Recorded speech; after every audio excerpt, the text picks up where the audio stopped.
ఆలెఫ్ మొదటి భాగం మొదటి వచనం. యెహోవా ధర్మశాస్త్రం అనుసరించి నిర్దోషంగా నడుచుకునేవాడు ధన్యుడు. 2, ఆయన శాసనములను గైకొనుచు పూర్ణ హృదయంలో ఆయనను వెతకువారు ధన్యుడు.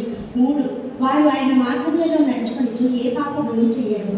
4, నీ ఆజ్ఞలు జాగ్రత్తగా గైకొనవలెనని నీవు మాకు ఆజ్ఞాపించి ఉన్నావు.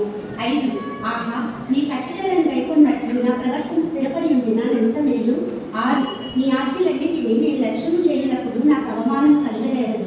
7, నీతిగల నీ న్యాయవిధులను నేను నేర్చుకున్నప్పుడు యథార్థ హృదయంతో నీకు కృతజ్ఞతాస్తుతులు చెల్లించగలను. 8, నీ కట్టడలను నేను గైకొద్దును, నన్ను బొత్తిగా విడనాడదును. 2వ భాగం 9వ వచనం.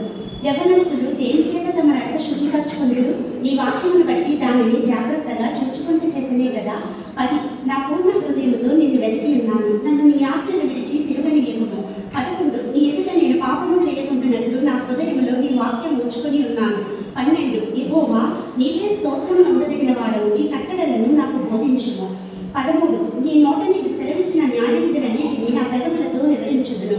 14, సర్వసంపదలు దొరికినట్లు నీ శాసనముల మార్గమును బట్టి నేను సంతోషించుచున్నాను.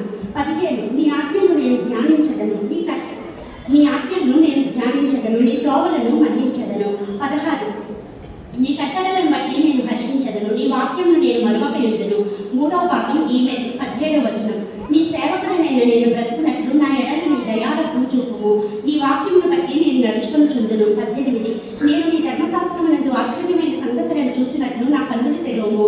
19, నేను భూమి మీద పరదేశినై ఉన్నాను, నీ ఆజ్ఞలు నాకు మరుగు చేయకుము. 20, నీ న్యాయవిధుల మీద నాకు ఎడతెగని ఆశ కలిగి ఉన్నది, దాని చేత నా ప్రాణము క్షీణించుచున్నది. 21, గర్విష్ఠులను నీవు గద్దించుచున్నావు, నీ ఆజ్ఞలు విడిచి తిరుగువారు శాపగ్రస్తులు.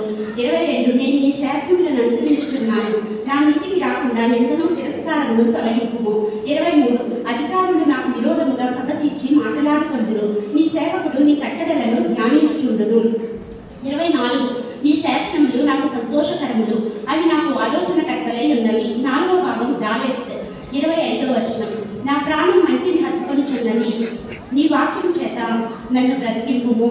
26, నా చర్య అంతయు నేను చెప్పుకొనగా నీవు నాకు ఉత్తరమిచ్చితివి, నీ కట్టడలను నాకు బోధింపుము. 27, నీ ఉపదేశ మార్గమును నాకు బోధపరచుము, నీ ఆశ్చర్య కార్యములను నేను ధ్యానించదను. 28, వ్యసనం వల్ల నా ప్రాణం మీరైపోయెను, నీ వాక్యం చేత నన్ను స్థిరపరచుము. 29, కపటపు నడత నాకు దూరము చేయుము, నీ ఉపదేశమును నాకు దయచేయము. 30, సత్య మార్గమును నేను కోరుకుని ఉన్నాను, ఈ న్యాయవిధులను నేను నా ఎదుట పెట్టుకుని ఉన్నాను. 31, యెహోవా, నేను నీ శాస్త్రములను హత్తుకొని ఉన్నాను, నన్ను సిగ్గుపడనివ్వము. 32, నా